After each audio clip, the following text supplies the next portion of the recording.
Marcellus' life began with instability. His mother went missing when he was just 3 years old, and his grandmother was left to raise him. At the age of 5, his grandmother died in her sleep, leaving him to fend for himself.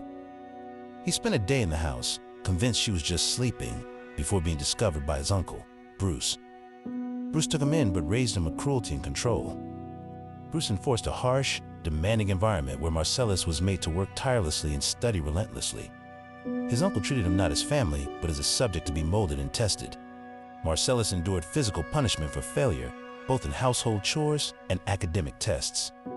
At the age of 7, Bruce began his combat training, forcing Marcellus to fight and endure brutal beatings.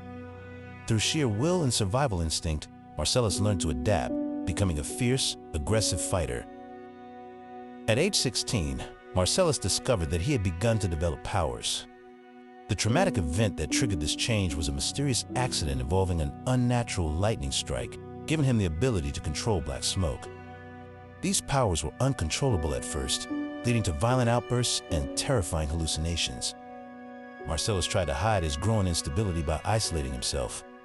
Bruce, recognizing his powers, locked him in a room to study them further, which only deepened his emotional and mental turmoil.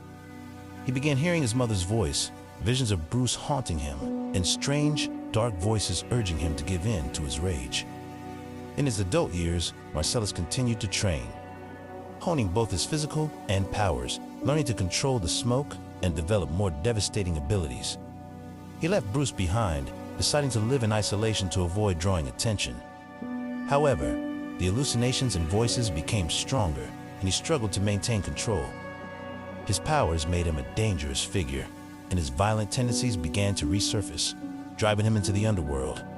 He worked as an assassin, using his abilities to silently eliminate targets. Despite his success, his mental state was deteriorating, and he struggled to connect with anyone. His past caught up with him when Bruce reappeared, seeking revenge for their history and Marcellus' abandonment.